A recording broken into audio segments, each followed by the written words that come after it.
다 같이 성경을 들고 일어서시기 바랍니다. 봉독해드릴 하나님의 말씀은 요한계시록 12장 17절, 요한계시록 12장 17절 한 절 말씀만 제가 봉독해드리겠습니다. 이것은 하나님의 말씀입니다. 용이 여자에게 분노하여 돌아가서 그 여자의 남은 자손 곧 하나님의 계명을 지키며 예수의 증거를 가진 자들과 더불어 싸우려고 바다 모래 위에 서 있더라. 아멘. 네, 앉으시기 바랍니다. 요한계시록에서 하나님의 예비처에 대하여 안다는 것은 매우 중요한 지식입니다. 그 이유는 하나님께서 말세 지말에 이루어지는 대환란 기간에 자기 백성들을 위한 예비처를 준비하셨다고 하는 사실을 모르면 성도들은 불안에 빠지게 됩니다. 지난주에 말씀드린 바와 같이 예비처를 모르기 때문에 대환란이라고 하는 마지막 때에 나타나야 할 이 큰 환란 앞에서, 환란 전에 성도들은 죽어가 된다, 혹은 환란 중에도 큰 앞으로 닥친 환란을 당하지 않고 휴거가 된다라고 하는, 사실 이제 이러한 말씀들에 사람들이 이제 성경에도 없는 내용들을 이제 만들어내게 됩니다. 그래서 이제 제가 늘 강조하는 게 계시 의존 사색을 우리는 해야 됩니다. 그러니까 하나님의 성경 66권의 말씀을 근거해서 항상 우리는 모든 진리에 있어서 우리는 연구하고, 또 하나님의 계시를 의존해서 우리는 모든 것들을 정확하게 우리는 말을 할 수 있어야 됩니다. 근데 이제 하나님의 말씀을 제대로 우리가 알지 못하면 인간적인 생각이 개입이 되기 시작하면 하나님의 말씀과는 전혀 다른 이상한 여러분 그 견해들을, 주장들을 내어놓을 수가 있죠. 그래서 성경을 우리가 제대로 이제 알아야 된다라고 하는 사실입니다. 제가 늘 강조하지만 성경은 이해의 대상이 아닙니다. 성경은 믿음의 대상입니다. 인간의 이성으로 성경을 이해하려고 시도하면 절대로 이해가 안 됩니다. 그게 자유주의의 성경관이고, 우리 개혁신학의 성경과는 믿음으로 하나님의 계시를 수납하는 거예요. 그러니까 예수님이 재림한다, 재림 전에 어떠한 사건이 일어난다 그러면 인간의 이성을 가지고 그 말씀을 이해하려고 들어가면 이해가 안 됩니다. 믿으세요.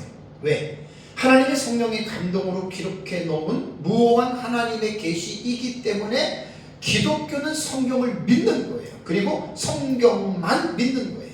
성경 플러스 개인의 체험과 주관과 경험을 믿기 시작하면 신비주의로 빠져버리게 되는 거예요.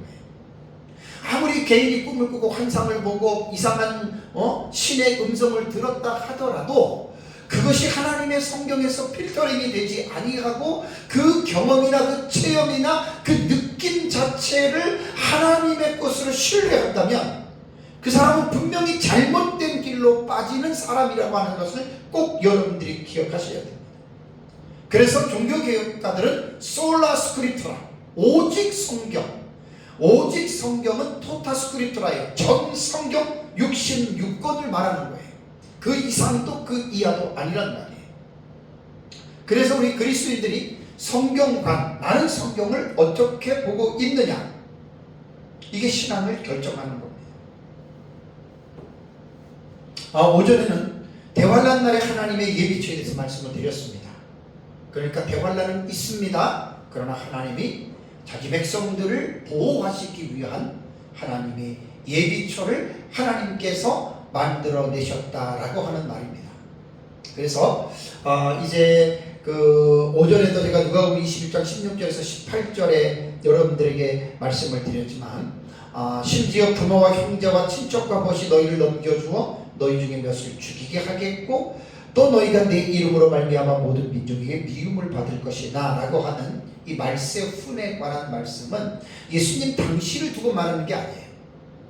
그러니까 예수님 당시에는 이스라엘 백성들이 유대인에 의하여, 혹은 정치적으로는 로마 제국에 의하여 그들이 박해를 받고 그들이 죽음을 당했지만 그건 국지적이란 말이에요. 예수님 당시 우리 대한민국이라든가 그 다음에 남미라든가 그런 데에는 무슨 예수 믿는 신앙 때문에 사람들이 그렇게 박해를 받거나 죽지 않았다는 말이죠. 그러니까 마태복음 24장도 지난주에 제가 말씀을 드렸잖아요. 예언적 원근 통신법, 프로페릭 포쇼트닝이에요.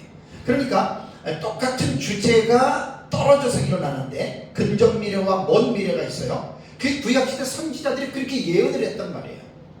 그러니까 근접 미래와 먼 미래의 사건에 대한 그 기간에 대해서는 설명을 안 하고 마치 몇천 년 뒤에 일어나는 일이 곧 일어나는 일과 맞붙어서 설명하는 요게 예언적 원근 통신법이에요. 예언자들이 이제 포쇼팅이라고 하는 단어는 축소라는 말이잖아요. 기간을 설명하지 않고 그냥 곧바로 일어날 것처럼. 그래서 마태복음 24장도 누가복음 21장도 17장도 우리가 말세fun에 대한 원근 통시법으로 그것을 여러분 우리가 읽어야 이게 이제 예수님 당시에 일어나는 재난인지 아니면 인류 종말에 일어나는 환란인지를 예수님의 그 복음서를 통해서 우리 여러분 그걸 분별할 수가 있는 거예요. 그러니까 성경에 대한 그런 것들을 자세히 모르니까 무조건 읽어놓고 이거는 먼 미래에 일어나는 일인데 마치 지금 일어나는 것처럼 사람들이 착각하는 경우가 있거든요. 그렇지 않습니다. 그래서 이제 누가복음 21장에 심지어 부모, 형제와 친척이 너희를 넘겨주고 죽이게 한다. 우리 대한민국에서 좀 이러지 않잖아요. 근데 이게 마지막 때는 전 세계적으로 일어난 일이 다 일어납니다. 명심하십시오.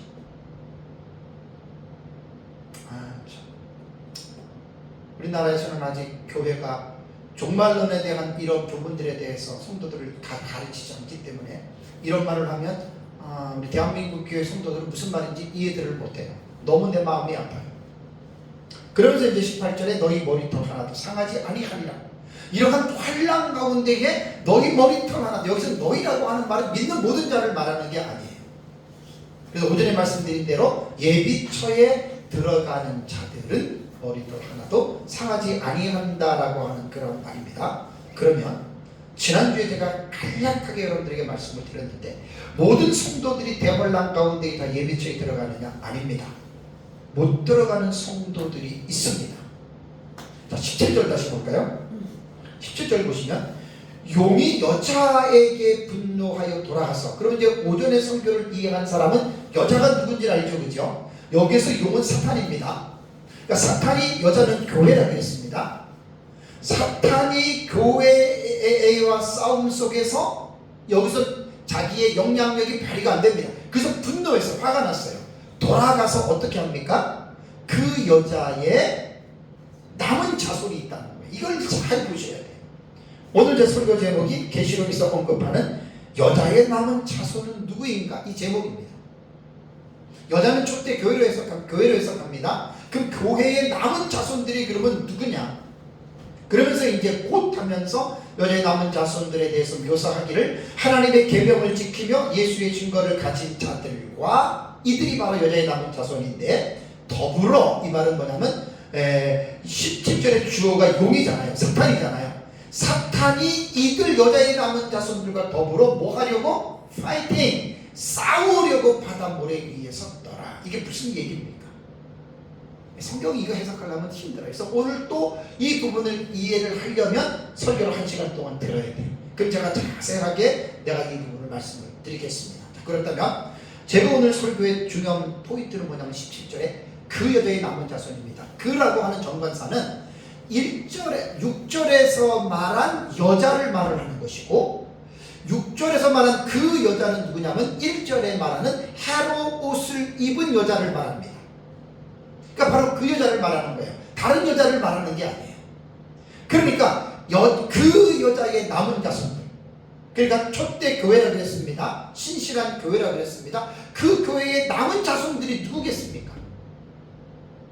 이게 오늘 설교를, 이 핵심을 가지고 제가 설교를 합니다. 그렇다면 먼저 그 여자의 남은 자손이 누구인가를 알려면 이것만 봐가지고는 모르잖아요. 첫째는 뭘 알아야 되냐면 그 여자가 누구인지에 대해서 알아야 돼요. 그래서 이제 6절에 14절에도 여자의 말했고 6절에도 말했고 이 14절과 6절에 모티프가 비유가 되는 여자가 누구예요? 1절에 헤로 옷을 입은 여자다. 그러면 이 여자, 그 여자를 좀 더 자세히 알려면은 2절과 5절을 보면은 그 여자가 아이를 가졌고 그 다음에 고통을 느끼고 5절에 그 아이를 출산했잖아요. 5절에 제가 설명한 거예요. 다시 한번 반복하는 거예요. 그 다음에 세 번째는 그러면 이 여자와 용의 관계입니다. 사실 계시록 12장은요 해석하기가 정말 복잡한 사건들이 많아가지고 계시록 12장은 공부하기가 참 힘들어요. 12장은. 그래서 12장의 전체적인 내용을 보면 용이 여자를 박해하는 겁니다. 더 쉽게 말하면 사탄과 교회와 마지막 때 싸움입니다. 이게 대환란 가운데 일어나는 그 사건이라는 말이에요. 그래서 용과의 관계를 말해야 되는데 용에 대해서는요 4절 A절을 보십시오. 4A절을 보면 이 용이 꼬리로 하늘의 3분의 1을 끌어다가 땅에 던지지요. 그 다음에 4B절을 보면 여자가 해산하려 할 때 아이를 삼키려고 용이 준비하고 있죠. 그 다음에 7절과 12절을 보면 이 미가엘과 사자들과 용과 사자들이 하늘에서 전쟁이, 영적인 전쟁이 일어나요. 7절 12절이에요. 그 다음에 13절을 보면 남자를 낳은 여자를 박해해요. 지금 용과의 지금 여자의 관계입니다. 그 다음에 15절과 16절을 보면 용이 여자의 뒤에서 예비처에 들어가 있는 여자의 뒤에서 물을 강같이 토해냅니다. 15절과 16절. 그리고 이제 오늘 읽은 17절에 여자의 남은 자손과 싸울 준비를 하고 있다. 이게 12장의 내용이에요. 그러니까 지금 12장에 이 사용한 언어를 볼 때에 우리가 보통 평상시 사용하는 언어가 아니지요. 다 상징의 언어지요. 이것이 묵시문학적인 장르예요. 성경이 인간의 언어로 기록이 됐는데 그냥 산문이나 그 다음에 우리가 기본적으로 알 수 있는 뭐 시어라든가 그런 여러 가지 언어들이 그런 식용 글로서 이렇게 뭐 서술이라든가 이렇게 되어 있는데 이 다니엘서하고 요한계시록은 그런 장르가 아니에요. 문학적인 장르로. 그걸 계시문학이라고 그래요. 묵시문학. 그래서 묵시문학이라고 하는 것은 기본적으로 성도들이 종말론을 공부할 때는 묵시문학에 대한 공부를 좀 하셔야 돼요. 제가 늘 말씀을 드리잖아요. 그래서 12절을 딱 보면 완전히 뭐 소설 같지 않아요? 이거 내용이 뭐가 판타지 소설 같은 내용이잖아요. 그죠? 이게 문학적인 장르로 묵시문학이라고 해요. 그러니까 계시록은 묵시문학은 아니지만 계시록을 기록한 문체를 볼 때에는 묵시적인 문학의 양식을 가지고 다니엘서와 요한계시록은 성령의 감동으로 이것을 풀어서 썼다라고 하는 말입니다. 그러면 여자의 남은 자손들을 이해하기 위해서 몇 가지 전제들을 12장에서 이해를 해야 돼요. 왜냐하면 지금 17절의 12장의 마지막 부분이잖아요. 그러면 앞에 있는 1절부터 16절에 있는 내용을 어느 정도 이해를 해야 17절에 그 여자의 남은 자손이 누구인지가 이거구나 하고 딱 들어오는 거예요. 자, 첫 번째는 그 여자는 누군가? 아까 말씀드린 대로 헤롯 옷을 입은 여자라고 말씀을 했습니다. 헤롯 옷을 입은 여자라고 하는 말은 귀인의 페리베벨레멘의 그 다음에 톤 할리올이라고 하는 말입니다. 헤롯 옷을 입은 여자다. 헬라어로 볼 때는 그런 말입니다. 그런데 헤롯 옷을 입었다고 하는 말은 문자적인 의미는 아니에요. 문자적인 의미를 생각해 보십시오. 여자가 어떻게 헤롯 옷을 입었어? 이게 아니죠. 그죠? 그래서 헤롯 옷을 입었다는 표현은 비유적인 용법이나 혹은 묵시적인 용례로 구약성경과 신약성경에는 이렇게 사용이 되어졌어요. 그래서 우리가 성경을 읽을 때 비유적인 용법과 묵시적인 용법은 딱 읽어보면 나오거든요. 뭐 해 3분의 1이 막 검어졌다 이런 것들은 묵시적인 용법이란 말이에요. 그래서 본절에는 우리는 비유적으로 우리는 사용했다라고 보는 것이 옳고 뭐 묵시적으로 사용했다라고 볼 수 있습니다. 근데 여기에서 동사 옷을 입었다 그랬잖아요. 그죠? 페리베벨메레넨이라고 하는 이 단어는 페리발로라고 하는 단어에서 나왔는데 그냥 입는다는 뜻이에요. 근데 동사는 제가 항상 그 복과 치상과 태와 성수격에 대해서 이야기를 하죠. 동사는 절대로 그냥 넘어가면 안 됩니다. 여자가 헤롯 옷을 입었다. 이거는 태양 되시는 그리스도로 교회가 단장을 했다는 거예요. 그러니까 참된 교회는 뭐냐? 그리스도와 상관이 없는 교회들이 있을 수 있어요. 이단과 사이비들은 뭐죠? 그리스도하고 상관이 없는 교회들이에요. 수천 명, 수만 명, 수십만 명이 모이는 이단들이 한국 교회에 있어요. 베레아 김기동 교회, 그다음에 만민중앙교회 이재록 같은 경우 그 이단이잖아요. 그런 교회는 해로 옷을 입은 교회가 아니에요. 빚대시는 예수 그리스도로 교회가 옷을 입은 것이 아니라 인간의 사상이나 사탄의 그 잘못된 사상으로 교회들이 형성이 된 거예요. 그래가지고 온갖 사기꾼 같은 무당 같은 그런 내용을 교회에서 남발해가지고 많은 순진한 성도들을 꿰어가지고 온갖 그 불쌍하게 만든 그게 이단 교회예요. 그 해로 옷을 입은 게 아니라 사탄으로 옷을 입은 교회예요. 어둠으로 옷을 입은 교회예요. 어둠으로 옷을 입은 교회는 몇천 명, 몇만 명 될 수 있잖아요. 10만 명 될 수 있잖아요. 그럼 해로 옷을 입은 교회는 그리스도로 치장한 교회이기 때문에 하나님의 말씀을 바르게 전하고 하나님의 말씀을 올바르게 밀고 나가는 교회가 진정한 교회입니다. 제가 늘 말씀드립니다. 교회라고 다 교회가 아닙니다. 몇백 명, 몇천 명 모인다고 교회가 아닙니다. 그 교회 안에서 목사가 설교할 때 그 메시지가 하나님의 말씀을 기초로 해서 바르게 전파될 때 그게 진정한 교회지. 성경을 읽어놓고 쓸데없는 이야기라고 성경을 읽어놓고 인간의 만담이나 하고 엉뚱한 혼란스러운 이야기를 한다면 어떻게 그게 교회, 해로 옷 입은 교회라고 볼 수가 있겠습니까? 어둠으로 옷을 입은, 코미디로 옷을 입은 잘못된 교회지. 입었다라고 하는 이 말은요, 분사 형태인데 완료 이게 중간태입니다. 이 부분은 내가 좀 중간태의 의미를 좀 이렇게 자기 자신을 위해서 능동태로 하는 좀 이런 부분은 뭐 별로 여기는 좀 이렇게 하고 싶은 마음이 없어서 그냥 딱 요것만 이야기하고 넘어가겠습니다. 여자라고 하는 귀내라고 하는 단어는 사전을 들어가 보면 일반적으로 처녀든지 기혼이든지 과부든지 모든 연령의 여성들을 말할 때 귀내라고 하는 단어를 썼고 아내나 신부를 가르칠 때도 귀내라고 하는 단어를 썼습니다. 자, 그러면 요한계시록에는 왜 내가 여자라고 하는 말을 여러분이 말씀을 드리냐면 요한계시록에서는 여자는 비유적으로 교회를 일컫는 데 사용이 됐다고 했죠. 그러니까 계시록에서는 두 가지의 교회가 여자로 묘사가 됐어요. 첫 번째가 그리스도께서 임재하시는 교회가 12장 1절의 이 교회입니다. 해로 옷 입은 교회. 그래서 저는 계시록 1장 13절에 촛대 사이에 인자 같은 이가, 그러니까 촛대는 교회잖아요. 교회 사이에 예수 그리스도가 거리는 교회, 그게 촛대교회라고 말하는 거예요. 계시록에서. 그게 올바른 교회입니다. 그게 바른 교회입니다. 그리고 두 번째의 교회는 뭐냐면 계시록 17장에 음료가 나오죠. 음료, 포르네라고 하는 이 단어는 문자적인 의미로 어떤 이득을, 돈을 벌기 위해서나 아니면 정욕을 위해서, 색욕을 위해서 불법적인 성애를 탐닉하는 모든 여자들을 포르네라고 합니다. 음녀라고 합니다. 비유적인 의미로서 이 우상 숭배는요 여자에 대해서 사용이 되는데, 요한계시록에서 음녀는 하나님의 진리를 탈선한 교회들을 음녀교회라고 부릅니다. 얼마나 심각한 줄 아십니까? 한국교회가 겉은 장로교회예요. 간판은 장로교회예요. 말은 개혁교회고 말은 칼빈주의라고 그래요.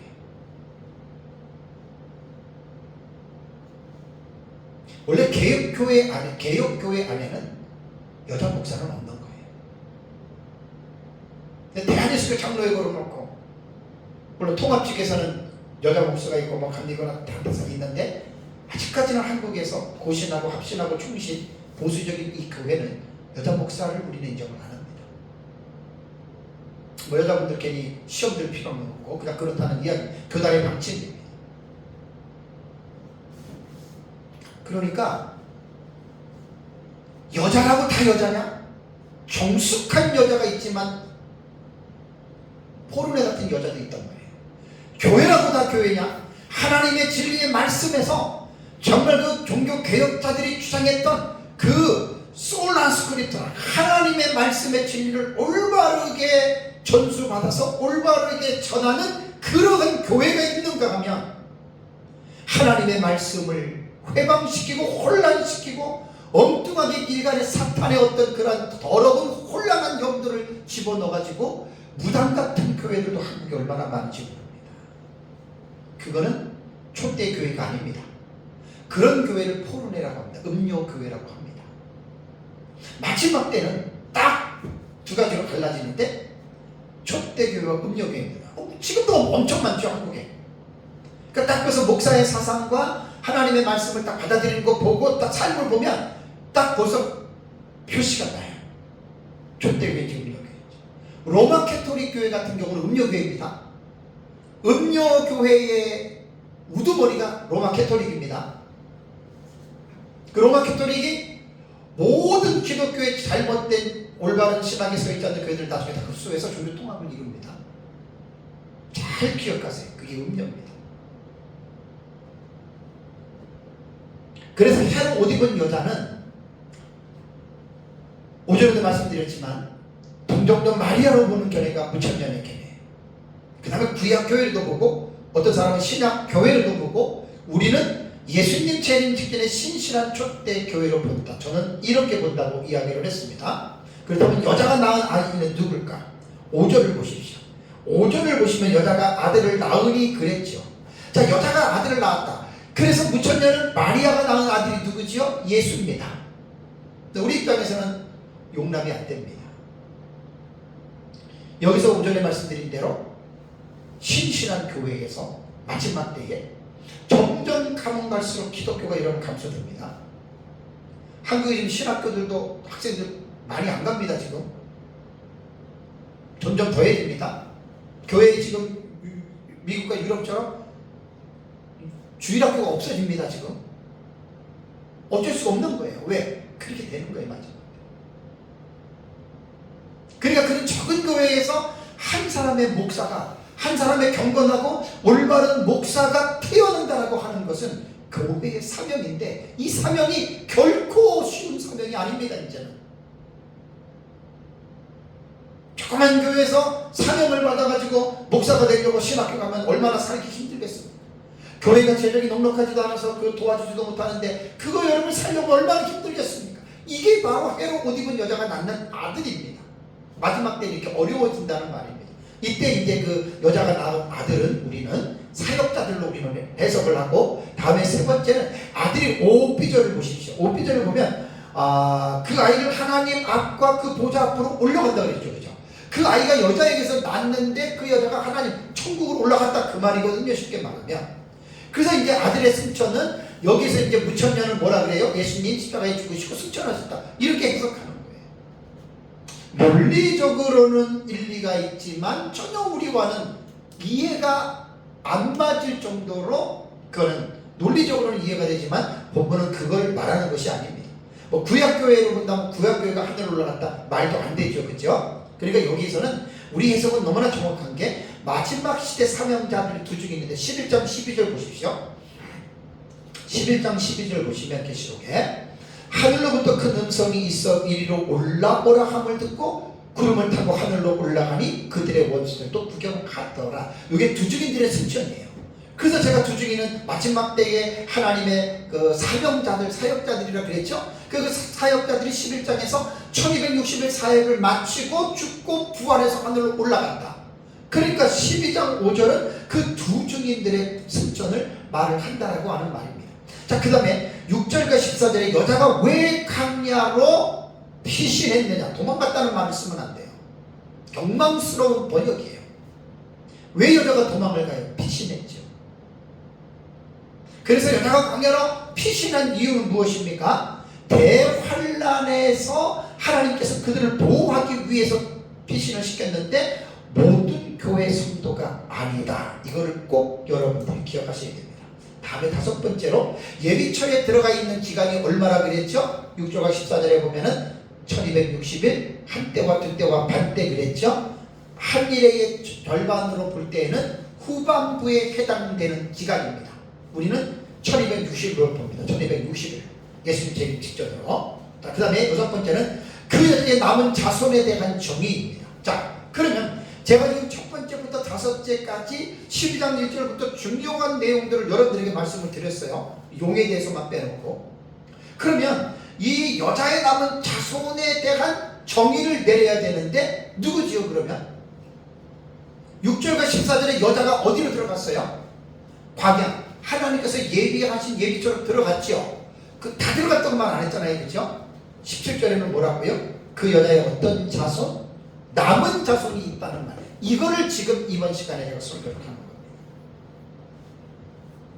그 여자의 남은 자손이 누구인가? 그러니까 앞에서 말한 그 5가지, 6가지 내용을 여러분들이 잘 기억하고 이제 17절의 말씀을 보시면 됩니다. 자, 그러면 여자의 남은 자손들에 대해서 학자들은 어떻게 이것을 이야기할까? 제 책에 있는 내용입니다. 8가지에 대한 견해가 있는데 뭐 더 있죠. 첫 번째는 뭐냐면 이 글래슨이라고 하는 학자는 이방인 성도들이 여자의 남은 자손이다. 여기서는 뭔가 느낌이 오잖아요. 세대주의자들. 이스라엘과 이방인을 정확하게 가르는 것은 세대주의 해석법이거든요. 그 다음에 왈브르드하고 이상근은 세대주의입니다. 우리 이상근 박사님하고 왈브르드 같은 경우는 세대주의자인데, 여자는 이스라엘을 상징하고 남은 자손은 기독교로 개종한 유대인들이다 이렇게 말하고요. 그 다음에 로버트 마운스는 여자는 팔레스타인 교회고 남은 자손은 로마 제국 도처에 흩어져 있는 이방인 성도다 라고 말을 합니다. 그 다음에 스웨테와 키들이라고 하는 학자는 여자는 성도들 전체로, 남은 자손은 사탄의 핍박으로 순교당하는 개인들이다. 지금 다 다른 내용들이에요. 다음에 5번째는 데이크라고 하는 학자는 여자가 광야로 도망을 갈 때 도망가지 않고 남은 자들. 되게 간단해요. 그죠? 뭐 말은 맞잖아요. 그죠? 피신했는데 피신하지 못한 남은 자들. 이건 우리의 견해와 맞잖아요. 그죠? 데이크의 견해가. 그 다음에 조지레드는 지상교회를 형성하고 있는 그리스도인들이다. 그게 여자의 남은 자손들이다. 이렇게 말을 합니다. 다음에 이건복 목사님 같은 경우는 끝까지 용과 대적하는 참된 성도다. 여기서 이제 제가 배운 스승이신 우리 민 목사님이 보는 관점은 예배처에 들어가지 못하고 후 3년 반의 대혼란에 떨어진 남아있는 구원받은 성도들이다. 우리는 이렇게 보는 거예요. 그러니까 데이크의 견해와 같은 거죠. 광야로 피신하지 못해서 남은 성도들로 이렇게 보는 겁니다. 그래서 제가 8가지를 쭉 보면은 그 여자의 남은 자손이라고 하는 말은 이방 성도들도, 우리가 보는 입장에서 이방 성도들도 아니고 기독교를 개종한 유대인도 아니고 사탄의 핍박으로 순교를 당한 자들도 더더욱 아닙니다. 그래서 예비처를 들어가지 못하고 남아있는, 그래서 이들이 결국은 후 3년 반 대환란으로 떨어지는 자들인데 왜 못 들어갈까? 왜 누구는 들어가고 왜 못 들어갈까? 궁금하잖아요. 그죠? 그래서 이거는 이제 결론적으로 말씀을 드리면 후 3년 반이 대환란이 시작될 때 그 이전에 하나님께서 성도들의 믿음을 테스트를 합니다. 그러니까 믿음의 시련이 와요. 핍박이 와요. 그게 첫째와 황충화입니다. 어려운 본문이에요. 나중에 제가 이 본문 가지고 1시간 설교를 하는데 그냥 지금 대충 그냥 듣고만 넘어가시면 됩니다. 첫째와 황충화 때에 그게 성도들을 위한 믿음의 시련이거든요. 테스트를 하는데 그 믿음의 핍박에서 이긴 사람들이 들어가고 진 사람은 예배처 못 들어갑니다. 결론은 이겁니다. 이거를 머릿속에 확 새겨놔야 됩니다. 왜 여러분 신앙생활 하는데 이겨야 되는 줄 아십니까? 요즘에 우리 같은 경우는 대부분 신앙생활 성도들이 죄 짓고 넘어지고 그러다 목사들이 그냥 달래주고 그냥 품어주는 데만 바쁘잖아요. 아이고 집사님 그럴 수도 있죠 하고 책망보다는 그냥 괜찮아요 회개하면 돼요 이러고 넘어가잖아요. 그 성경적인 가르침이 아닙니다. 근데 설교 마지막 부분에 이긴다라고 하는 헬라어 동사를 제가 여러분들에게 분석해 드릴 테니까 한번 들어. 절대로 그거는 목사로서의 그렇게 사역을 하면 안 됩니다. 정말 성경을 모르는 거입니다. 그렇다고 죄졌다고 정죄하고 그러라는 말은 아닙니다. 그러나 목사는 성도들이 어느 시대든지 간에 항상 이기는 신앙생활을 하도록 메시지를 항상 줘야 됩니다. 그럼 연약하고 나약하다고 죄 짓고 연약하고 나약하다고 져도 됩니까? 그럼 진 사람한테 와가지고 아이고 괜찮아 졌어 잘했어 또 져도 돼. 그렇게 설교를 해야 되겠습니까? 절대로 성경은 그런 내용이 없습니다. 죄를 졌을 때 회개하면 하나님이 용서해 주지만 신앙생활에 졌다고 해가지고 그것을 합리화시키고 그것을 가지고 괜찮다는 말씀은 성경에 절대로 안 나옵니다. 마지막에 이 부분 결론적으로 들어보시면 됩니다. 자, 그렇다면 용이 여자에게 오늘 17절을 보시면 용이 여자에게 뭐라 그랬습니까? 분노했다 그랬잖아요. 왜 분노했죠? 용은 사탄이에요. 여자는 교회예요. 왜 사탄이 교회에 화가 났습니까? 이게 무슨 말입니까? 그 설명을 좀 드려야 되는 거예요. 자, 용은요, 두 증인을 해하려고 했습니다. 두 증인을 해하려고 했는데, 요한계시록 11장 5절을 보십시오. 11장 5절. 여자가 아들을 낳으니 그랬잖아요. 그죠? 그 12장 4절을 보면은 그 아이를 삼키고자 하더니 그랬죠. 그러니까 사탄이 두 증인들이 이제 하나님으로부터 인침을 받고 사역을 하려고 할 때 해치려고 했는데 해치지 못했어요. 그리고 그 여자가 아들을 낳아서 두 증인이 1260일 동안 11장에 사역을 하잖아요. 그런데 그들을 이기지를 못해요. 왜 이기지를 못하죠? 11장을 보면은 5절을 보시면 나오잖아요. 11장 5절에. 11장 5절을 보면 만일 누구든지 그들을, 이게 두 증인입니다. 만일 누구든지 그들을 해하고자 하면 그들의 입에서 불이 나와서 그들의 원수를 삼켜버릴 것이요 누구든지 그들을 해하고자 하면 반드시 그와 같이 죽임을 당하리라. 그러니까 두 증인들이 1260일 동안 사역할 때는 이걸 불사신의 권세라 그래요. 죽지 않아요. 못 죽여요. 왜? 하나님이 꽉 붙잡고 있어요. 전반부 1260일 동안에 하나님께서는 택한 자들이 영적인 잠을 자고 있는 것을 깨워줘야 되거든요. 세상이 좋아서 세상의 죄 가운데 뒹굴르고 있는 그 성도들을 마지막 시대 사명자들인 두 증인이 1260일 동안 외쳐야 되거든요. 왜? 신랑이신 예수 그리스도가 곧 온다. 곧 재림하신다. 정신을 차리고 세상과 짝하여 살고 있는 너희들은 회개하고 깨어서 그 예수 그리스도를 부끄럽지 않는 모습으로 여러분들이 살다가 준비하라. 이걸 마지막 때 설교자들이 외치는 거예요. 그 외치는 기간 동안에는 여기 보면 그들을 해하지 못하게 하죠. 이게 두 증인들이 그러한 여러분 권세를 받은 거예요. 그러니까 이 부분에서 이제 두 증인들을 건드릴 수가 없잖아요. 건드릴 수가 없는 상황이고, 그래서 이제 그 7절을 보시면은 7절부터 하늘의 전쟁이 있죠. 그죠? 하늘의 전쟁이 있는데 미가엘과 사자들과 이게 하늘에 있는 영적인 전쟁이에요. 이건 우리 눈으로 보는 게 아니에요. 여기 전쟁에서 미가엘에게 사탄이 패하죠. 그래서 땅으로 쫓겨 내려오게 됩니다. 땅으로 쫓겨 내려올 때 여기서 이제 사탄은 알아요. 뭘 아는 줄 아세요? 하나님의 아들이 재림하시면 자기들은 무적행에 던져져서 1000년 동안 감금되어 있다가 1000년왕국이 끝나면 자기들이 지옥으로 떨어질 것을 귀신과 사탄은 다 알고 있어요.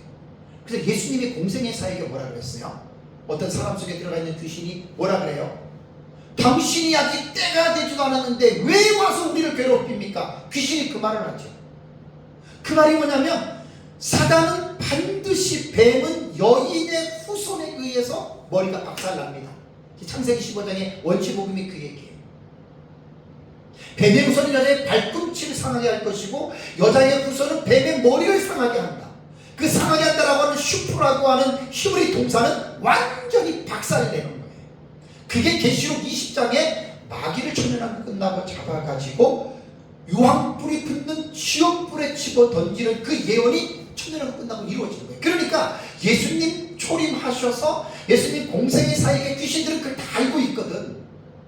재림할 때 그분이 오셔서 우리를 지옥에 던져는 걸 아는데 초림하셔서 예수님이 그 일을 하니까 귀신들이 일종의 반란적인 말을 한 거예요. 그래서 예수님이 나라 그래가지고 그 귀신을 쫓아낸 거예요. 자, 벌써 지금 신약시대잖아요. 예수님 재림 직전에 이미 사탄과 귀신들은 벌벌벌 떨고 있습니다. 그 상황을 여러분들이 이 종말론의 전체적인 틀 안에서 이 부분들을 여러분 이해해야 됩니다. 그래서 이제 사탄이 하늘에서 쫓겨 내려온 거예요. 쫓겨 내려와서 그 13절 보세요. 용이 자기가 땅으로 내쫓긴 것을 보고 그랬죠. 그죠? 이게 지금 뭐냐면 7절에서 12절까지예요. 쫓겼어요. 이제 하늘에 자기네들이 거처가 없어요. 보고 뭐라죠? 남자를 낳은 여자를 박해하는 하는지라. 이미 12장 1절에 해로 옷 입었어요. 잉태했어요. 아들을 낳았어요. 그러면 낳은 여자는 교회라 그랬죠. 그죠? 아들은 사역자라 사명자라 그랬죠. 누구를 핍박해요? 아들은 두중인들을 핍박할 수 없잖아요. 화가 나니까 누구를 핍박해요? 교회를 핍박하는 거예요. 요 교회를 핍박하는 것이 첫째와인 황충화입니다. 그래서 황충화는 정말 내용이 되게 어려운데, 가해자가 누구냐 피해자가 누구냐를 설정을 해야 된다 그랬죠. 거의 모든 사람들이 가해자는 사탄이고 피해자는 불신자라고 얘기하는 거예요. 아닙니다. 거의 주석자들이 전부 다 피해자도 불신자로 보는데, 여러분 뭐가 답답해서 사탄이 자기의 그 하수인들이 불신자들을 뭐하러 박해합니까? 상식적으로도 맞지 않는데 거의 모든 계시록 해석가들은 가해자는 사탄이고 피해자는 불신자다. 아닙니다. 여기서 이제 성도들을 박해하는 거예요. 여기서 하나님이 그 신앙을 테스트하는 거예요. 그래서 이 첫째와 황충화 때에 믿음으로 말씀으로 성령으로 충만하게 그걸 이긴 사람이, 그래서 이제 황충화가 전산년반 끝나기 5개월 동안 딱 정해진 화잖아요. 첫째와 황충화가.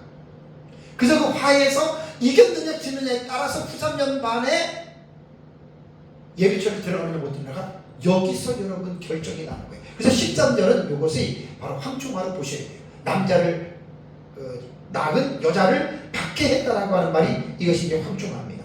그러면서 이제 14절 연결해서 보면은 그 여자가 큰 독수리의 두 날개를 받아 광야 다니고, 요게 이제 교회잖아요. 핍박이 했는데 결국 안 되는 거예요. 그래서 예비처로 지금 14절은 들어갔다라고 하는 이제 그러한 말입니다. 그래서 17절에 용이 여자에게 분노하여 돌아가서, 그게 이제 14절, 15절, 16절을 보면은 예비처에 들어가 있는 여자, 초대 교회입니다. 뒤에서 물을 강같이 토해냅니다. 근데 하나님께서 여자의 뒤에서 그 물을 보호해 주세요. 그러니까 17절에 용이 여자에게 분노해서 돌아갔다. 왜? 이제 안 되는 거예요. 하나님의 절대적인 능력으로 예비처에 있는 초대교회를 못 건드립니다. 그래서 화가 나서 돌아갔다. 이게 그런 말입니다. 이게 돌아갔다라고 하는 의미.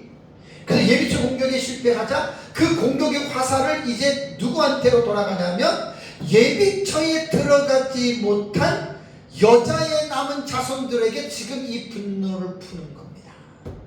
그래서 17절 다시 보세요.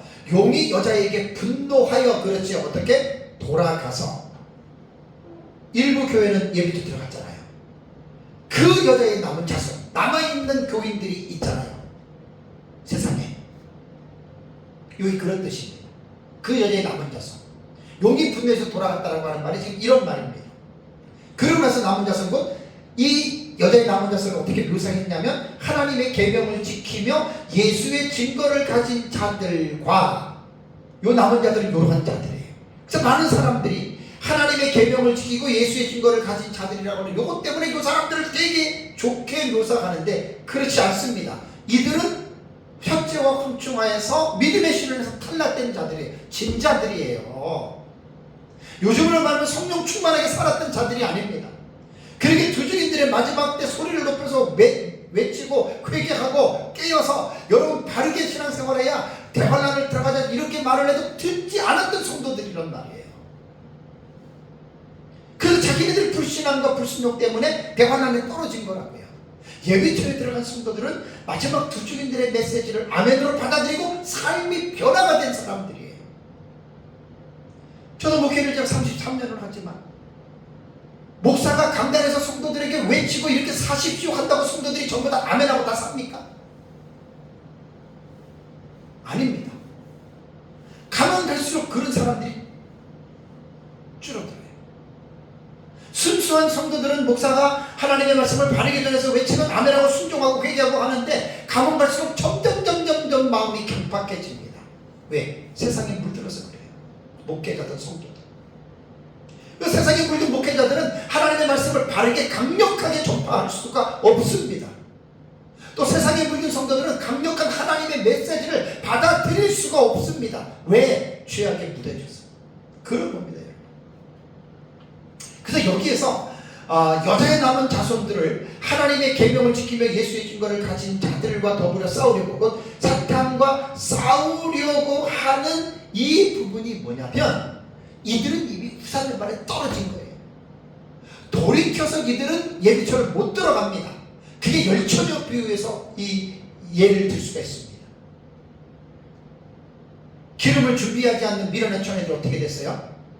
신랑이라도 하고 딱 준비해서 문 딱 닫으니까 열어주셔도 들어가려도 열려줘요? 안 열려줘요? 안 열릴 수 있죠? 그렇게 겪어야 되는 거예요. 여자의 남은 자손들.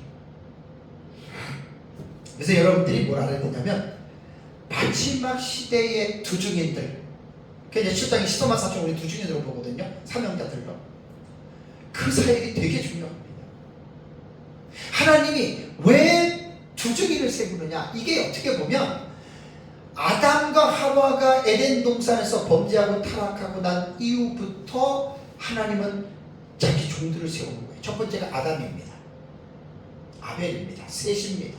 에노스입니다. 그런 창세기 5장의 10대 털레도트 족보들 있잖아요. 그들을 세워서 하나님은 뭘 쓰냐면 자기 종으로 여인의 후손의 계시, 구속에 대한 계시를 계속해서 가정 안에서 계대하도록 하나님께서는 그렇게 자기 종들을 사용하신 거예요. 그래서 족장 시대까지 이게 쭉 내려온 거예요. 그러다 보니 이스라엘이 애국으로 들어가가지고 그대로 민족을 이루면서, 그 다음에 이제 모세와 여호수아를 쓰시다가, 그 다음에 이제 가나안을 들어가가지고 이제 사사들을 쓰시다가 이스라엘이 왕정 시대가 되잖아요. 사울을 왕으로 쓰고, 그러다가 이제 사울이 어림을 받고 하나님의 마음에 합한 다윗을 하나님이 또 왕으로 쓰면서 통일왕국 시대를 이루다가 솔로몬의 범죄를 해서 나라가 두 나라로 갈라지잖아요. 그래서 분열왕국 시대에 선지자들을 하나님이 왜 세웁니까? 선지자들은 하나님의 나팔수입니다. 근데 선지서, 대선지서 5권, 소선지서 12권 하면 17권이거든요. 다니엘, 호세아, 요나미, 소바다, 요나미가, 나후가, 스바나, 아케스가라, 말라기 17권을 딱 보면은요, 선지자들의 외침은 백성들에게 편안하다, 잘 먹고 잘 산다, 이런 거 외친 게 아니고 거의 분열왕국 시대에 선지자들이 활동을 제일 많이 했거든요. 왜 한 줄 아세요? 하나님의 입인데 무슨 말을 하게 한 줄 아세요? 죄를 책망하는 도구로서 하나님이 선지자들을 쓴 거예요. 그 참된 선지자들은 하나님의 입이 돼서 백성들이 하나님의 율법을 떠나고 죄짓고 잘못 갈 때 그 선지자들은 하나님의 그 주신 말씀을 외쳤던 것이 참된 선지자고, 거짓 선지자는 하나님의 입도 되지도 않고 하나님의 말씀도 모르고 사람들의 마음을 편안하게 마사지를 해주는 메시지를 외친 자들이 거짓 선지자란 말이에요. 오늘날 목사가 선지자는 아니지만 목사의 설교를 들어볼 때 목사의 설교가 성도들의 삶의 예민한 부분을, 죄를 책망하지 않고 성도들에게 쓸데없는 잘된다 이런 무당 같은 이야기를 한다면 그 목사는 참된 목사가 될 수 없습니다. 이건 구약 성경에서 선지자들을 통해서 우리는 그 줄을, 우리는 길을 알 수가 있는, 투증인들은 그런 사람이 아닙니다. 영적으로 잠들어 있는 성도들을 깨우고 회개시키는 겁니다. 요즘같이 살기 좋은 시대, 돈만 있으면 천국 가고 싶지 않잖아요. 세상에서 좀 더 누리고 살고 싶지 않아요. 돈만 많으면 너무 편리해지잖아요. 그러니까 목회자도 성도들도 이 세상에 빠지는 거예요. 그 신앙생활은 종교인들처럼 습관과 타성에 젖어서 주일날 예배나 때우고 돌아가고, 그리고 마음에 스스로 자유하지요. 위로받고, 교회 갔다 왔으니까. 투쟁이들은 그렇게 아닙니다. 깨우는 겁니다. 영적으로 잠들어 있는 성도들을 깨워서 회개하고 세상과의 그 짝지어 살던 그 삶의 방식을 정산하고 회개하고, 세상에 빠지지 말아라. 빠졌다면 빨리 그 세상 물결에서 너희들은 헤쳐나와라. 여러분 중요합니다. 계시록 18장 4절을 보십시오. 마지막에 두 증인들이 이런 설교를 하는 게 두 증인들이에요. 18장 4절을 보세요. 또 내가 들으니 하늘로부터 다른 음성이 나서 이르되 내 백성아 거기서 나와 그의 죄에 참여하지 말고 그가 받을 재앙들을 받지 말라. 이게 뭔 말이에요 이게?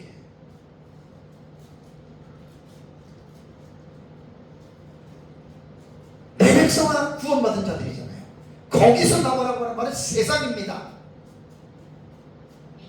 세상에서 빠져 살던 거기서 나와 그의 죄에 참여하지 말라는 겁니다. 가면 갈수록 이런 일들이 많아지지 않습니까? 목회자들의 죄는 이미 수위를 넘은 지가 오래전이고요. 3사 방송국에서 뭐 20년 전부터 계속 나오잖아요. 목사들의 죄가 막 그냥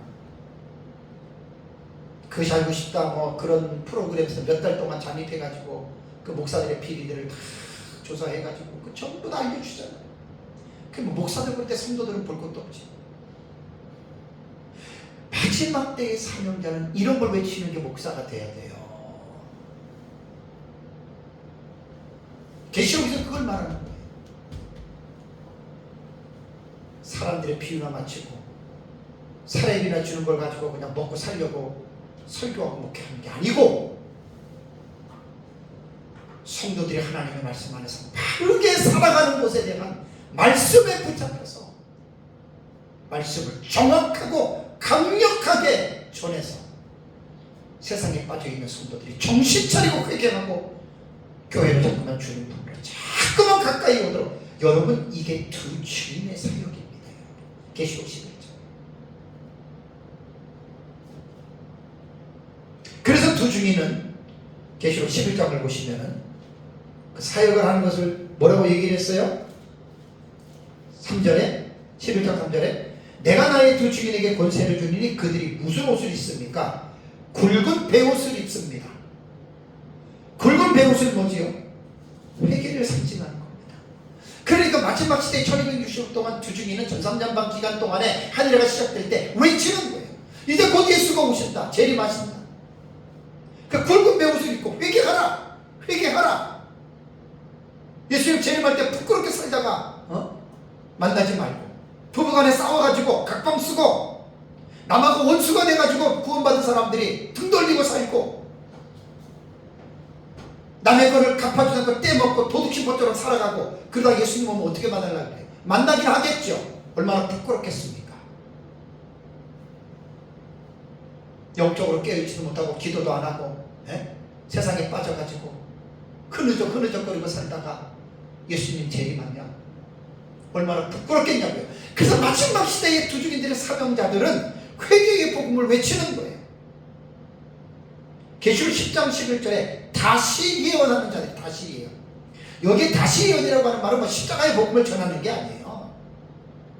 이미 복음을 받아들인 자들이 주님의 재림을 앞두고 온갖 죄로 인하여 더럽혀진 옷, 그 옷을 어린 양의 피에 회개하고 흰옷으로 갈아입으라고 마지막 시대 사역자들은 이거를 성도들에게 외쳐서 그들의 삶이 세상에서나 가정에서나 직장에서나 어디에서나 거룩한 삶을 살아가도록 하나님의 말씀에 순종하면서 거룩한 삶을 살아가도록 깨우치는 사명이 마지막 시대의 사명자들이 두 증인들의 사명입니다. 그래서 두 증인들이 신부단장을 외치는 신부단장. 예수님의 재림은 예수님은 신랑이고 성도들은 신부입니다. 신부가 신랑을 만날 때 어떻게 만나요? 몸단장하고 있어야죠. 네? 그래서 예수님은 다시 오실 자신의 재림을 말을 하면서 누가복음 21장을 보십시오. 누가복음 21장 34절을 보면은 36절까지 너희는 스스로 조심하라. 조심하라입니다. 스스로 조심하라. 그렇지 않으면 방탕함과 술 취함과 생활의 염려로 마음이 둔하여지고 뜻밖의 그날이 덕과 같이 너희에게 임하리라. 재림이 뜻밖의 임한다는 거예요. 이날은 온 지구상에 거하는 모든 사람에게 이 말이라. 이러므로 너희는 장차 올 이 모든 일을 능히 피하고, 마지막 대관란 18이잖아요. 피하고 어떻게? 인자 앞에 서도록 항상 기도하며 깨어있으라. 이건 계시록이 아니에요. 신약성경이에요. 어느 시대든지 간에 그리스도인들은 주님의 재림을 기억하면서 늘 스스로 조심하면서 그리스도 앞에 서도록 항상 기도하면서 깨어서 살아가라는 거예요. 예수님 당시나 초대교회나 중세시대나 근현대 시대나 어느 시대든지 간에 계시록 종말론을 빼놓고 항상 그리스도인들은 이렇게 살아가라는 말입니다. 예수님 앞에 부끄럽지 않게 서도록 항상 기도하며 깨어서 신앙생활을 하라.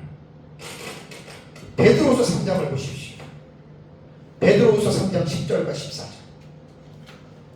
베드로 사도는 그때 성도들에게 뭐라고 얘기했냐면 베드로후서 3장 10절입니다. 그러나 주의 날이 도둑같이 오리니. 도둑같이 와요. 도둑이 이제 예고하고 내가 몇 년 몇 월 며칠 몇 시에 너희 집에 물건을 들어간다고 오는 도둑 봤습니까? 예수님의 재림이 긴박하게 갑자기 임한다. 생각지 않은 날 재림한다. 그런 뜻입니다. 그날에 하늘이 큰 소리로 떠나가고 물질이 뜨거운 물에 부러지고 땅과 그 중에 있는 모든 일이 드러나는 세상의 모든 것은 불로 심판을 받습니다. 그때 이 모든 것이 이렇게 풀어지니 너희가 어떠한 사람이 되어야 마땅하냐. 베드로는 성도들에게 예수님의 재림 때 이런 일이 이렇게 일어나는데 그건 너희들이 한번 생각해 봐. 어떻게 살아야지 너희들이 올바르게 살 수 있겠느냐. 그래서 나온 말이 뭐지요? 거룩한 행실과 경건함으로 살아가라는 말이에요. 그리스도인의 그 정체성은 거룩입니다. 거룩입니다. 정직입니다. 거룩한 행실과 경건함으로 하나님의 날이 임하기를 바라고 간절히 사모하라. 베드로에게 이어하고 2000년이 지났는데도 예수님 재림 안 했잖아요. 계속 그렇게 살아가라는 얘기. 14절 보세요. 그러므로 사랑하는 자들아 너희가 이것을 바라보나니, 재림을 바라보나니 그 말입니다. 그 다음에 뭐라 그랬죠? 주 앞에서 점도 없고 흠도 없이 평강 가운데서 나타나기를 힘쓰라. 교회가 여기에 집중해야 돼.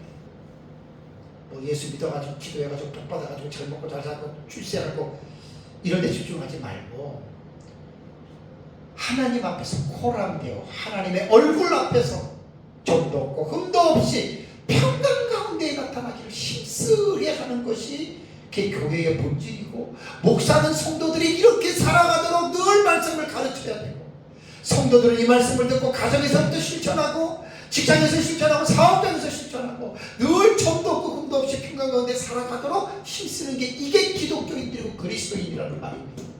교회가 이러한 신부단장의 일을 제쳐놓고 맨날 엑스타시 봤다 들었다 꿈이니 예언이니 환상이니 귀신놀이 하는 데나 빠져있고 말이에요. 교회가 의사사역하는 사람들 귀신놀이에 빠져있다고 보면 맞아요. 제 말 틀린 말 아니에요. 제가 화가 나서 하는 말이 아니라 너무 안타까워서 이렇게 소리를 지르는 거예요. 의사사역하는 사람들 대다수가 귀신놀이에 빠져있어요. 귀신놀이에. 제가 그걸 옛날에 해봤잖아요.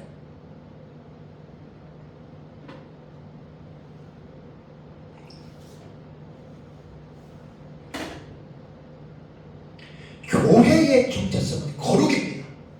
예수 닮는 겁니다. 신비한 거, 엑스타시나 그런 걸 추구하는 게 교회가 아닙니다. 그럴 수 있죠. 간혹 개인의 주관적인 체험이 신비한 것을 경험할 수 있습니다. 그 자체를 제가 부정하는 게 아니라 본질을 망각하고 엑스타시나 이런 데 빠져 있게 되면 그건 교회가 아닙니다. 그건 음료 교회에 속하는 교회가 됩니다. 그래서 주 앞에서 점도 없고 흠도 없이 평강 가운데 나타나기를 교회인들 힘씁니다. 크게 네 번째는 여자의 남은 자손들의 묘사와 자세가 나옵니다. 본문에 보면은 하나님의 계명을 지키며 예수의 증거를 가진 자들이라고 17절에 이야기하고 있죠. 그러니까 이것만 볼 때는 여자의 남은 자손들이 하나님의 계명을 지키며 예수의 증거를 가진 자들과 더불어 마귀와 싸운다. 그러니까 되게 지금 이 사람들을 아름답게 묘사했잖아요. 그런데 여러분 이것만 보면은 여러분 안 됩니다. 왜 안 되는 줄 아세요? 제가 여자의 남은 자손의 정체성을 뭐라 그랬죠? 예비처를 못 들어간 자입니다. 예비처를 못 들어갔다라고 하는 말은 뭐냐면 전삼년반 마지막 황충화 때에 이들이 신앙생활을 이긴 자가 아니에요. 졌기 때문에 떨어진 거예요. 그럼 계시록 11장 13절을 보십시오. 여기서 먼저 여러분들이 힌트를 얻어야 돼요. 계시록 11장 13절과 14절을 보면 그때에 큰 지진이 나서 성 10분의 1이 무너지고 지진에 죽은 사람이 7천이라 그 남은 자들 여기서 나오죠. 그죠? 남은 자들. 여기 여자의 남은 자들이에요. 여자의 남은 자손들이에요. 두려워하여 영광을 하늘에 하나님께 돌리더라는 말이 나오죠. 이 말이 뭐냐면 여기서 말하는 그때라고 하는 말은요. 두 증인이 승천할 때예요. 두 증인이 1260을 마치고 승천할 때면 이미 전 4년반 끝나고 후 4년반 들어가죠. 후반부의 3년 반은 대환란입니다. 두 증인이 1260을 마치고 하늘로 승천했습니다. 그때 지진이 일어나고 이때 유브라데 전쟁이 일어나는 거예요. 그래서 그 남은 자들은 누구냐면 예비처를 못 들어간 여자의 남은 자손들이란 말이에요. 요 사람들이 두려워하여 어떻게 해요? 영광을 하늘에 하나님께 돌리더라라고 하는 말은 뭐냐면 이때 이들이 회개하는 거예요. 유브라데 전쟁을 통해서 세상이 3분의 1이 죽는 참상을 보고 가슴을 치는 거예요. 내가 왜 진작에 회개하지 못하고. 그리고 요 말씀을 두려워하늘에 하나님 영광을 줬다면 여기서 이제 남은 자들이 회개를 하고 다음에 12장 17절을 가보세요. 12장 17절 이렇게 연결시켜야 돼요. 용이 여자에게 분노하여 들어가서 그저의 남은 자손 곧 누구 어떻게 하나님의 계명을 지키며 예수의 증거를 가진 자들과 더불어 싸우려고. 요거는 회개한 이후에 이들의 마음의 자세를 말한 거예요. 그래서 많은 사람들이 요 17절을 11장의 13절의 요 내용 다음에 연결을 못 시키는 거예요. 지금 사실 여자의 자손이 충만하고 이긴 자들이기 때문에 예비처럼 들어간 거고, 이게 이제 여기에 속해야 된단 말이에요. 우리가 모든 교인들이 여기에 속해야 되는데 17절에 나오는 그 여자의 남은 자손은 예비처를 못 들어간 거예요.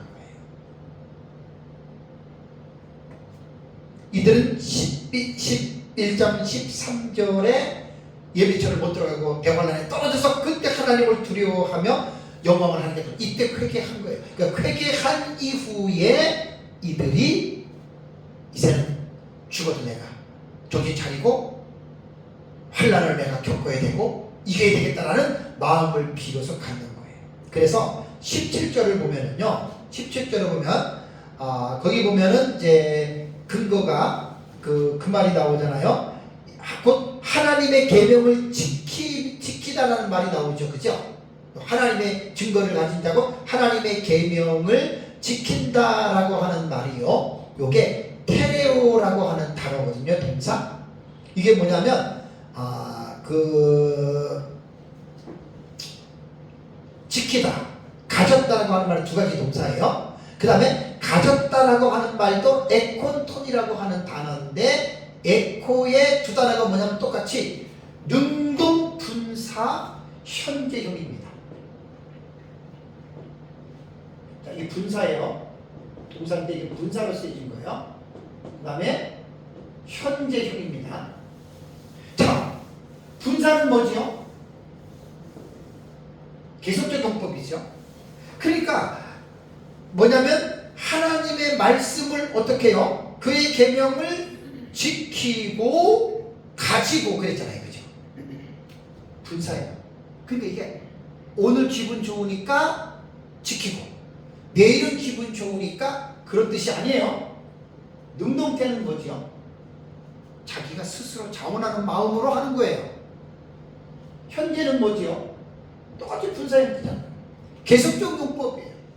그러니까 이들은 자기들이 예비초를 못 들어가고 나서 후삼년만 대환란에 떨어져서 수많은 사람들이 죽는 거를 보고 이들은 어떻게 해요?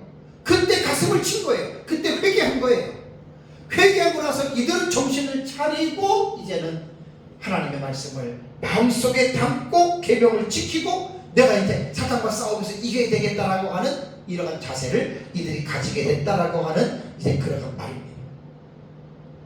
사랑하는 성도 여러분, 예수 그리스도의 재림 직전에 전대미문의 대환란이 있다고 성경은 분명하게 말하고 있습니다. 하나님의 예언의 말씀을 멸시하지 마시기 바랍니다. 이 대환란은 지상에 존재하는 사탄의 최후의 발악을 하는 시기라고 말씀을 드렸습니다.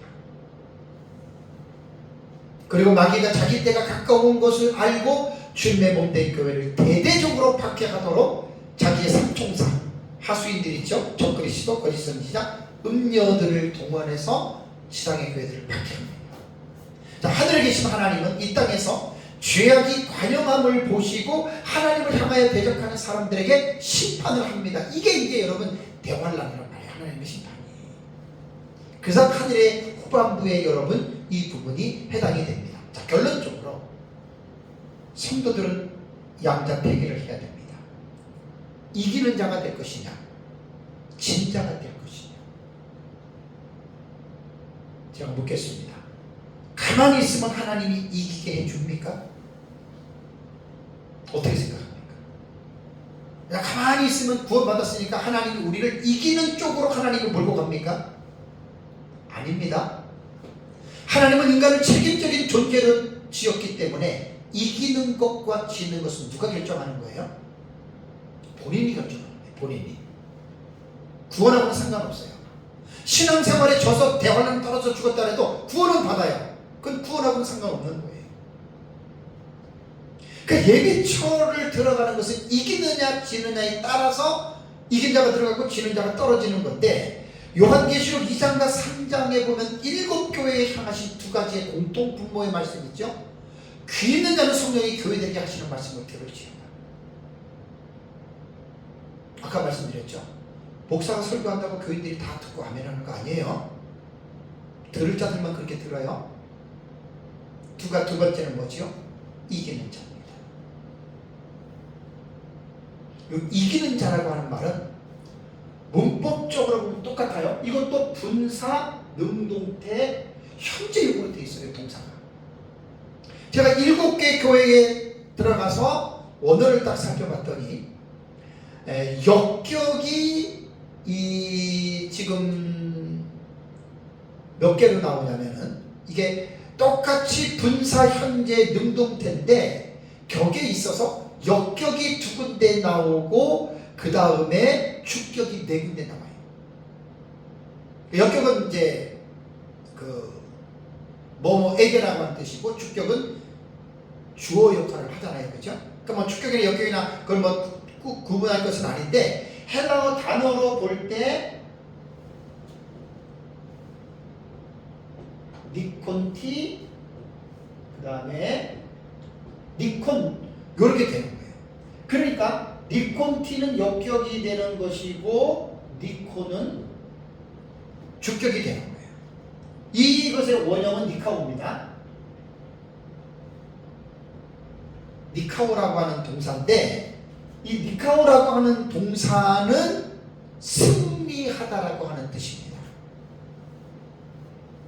이 단어의 실제적인 법적인 의미에서나 은유적인 의미는 어떻게 사용이 됐냐면, 전쟁이나 싸움에 있어서 승리하거나 우월을 뜻하는 거예요. 그래서 이 니카오라고 하는 동사는 능가하다, 정복하다, 더 강하다라고 하는 의미입니다. 자, 보세요. 왜 하나님이 사도 요한을 통해서 예수님이 7교회를 통해서 이기는 자는 왜 7교회를 다 이렇게 빼놓지 말한 줄 아세요? 분사 현재는 계속적 용법이죠. 능동태죠. 억지로 이기라는 말이 아니에요. 여러분, 신앙생활 억지로 하라는 표현이 아니잖아요. 지금 이거는 능동태는 자기가 스스로 원해서 자원하는 마음으로 하라는 거예요. 신앙생활에서 사탄과의 우리는 영적인 전쟁, 영적인 싸움이잖아요. 이 사탄과의 싸움에서 여러분들이 능동적으로 싸우라는 거예요. 억지로 싸우지 말고 자원하는 마음으로 여러분들이 능동태는 그 사탄과의 싸워서 이기는데, 오늘만 싸워서 이기고 내일 힘드니까 쉬는 게 아니라 계속입니다. 형제 불사니까. 억지로 싸우지 마세요. 다시 사탄하고 싸워서 지금 누구 손해예요? 내 손해지요. 여러분들이 사탄에게 미혹을 당해서 삶을 한번 접으세요. 누구 손해예요? 자기 손해지.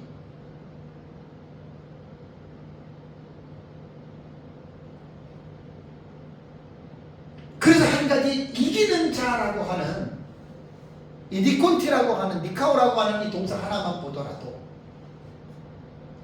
어느 시대든지입니다. 이것은 초대교회든지 중세든지 근세 시대든지 지금 이 시대든지 마지막 예수님 재림 시대에 그때든지 간에 모든 성도들은 이기는 신앙생활을 하라는 거예요. 억지가 아니고 능동적으로. 말씀을 맺겠습니다. 베드로 사도는 마귀가 오는 사자처럼 들어다니며 삼킬 자를 찾는다고 했죠. 사탄은 쉬는 시간이 없습니다. 졸지도 않습니다. 잠도 안 잡니다. 계속 오는 사자처럼 구원받은 자들을 찾아다닙니다.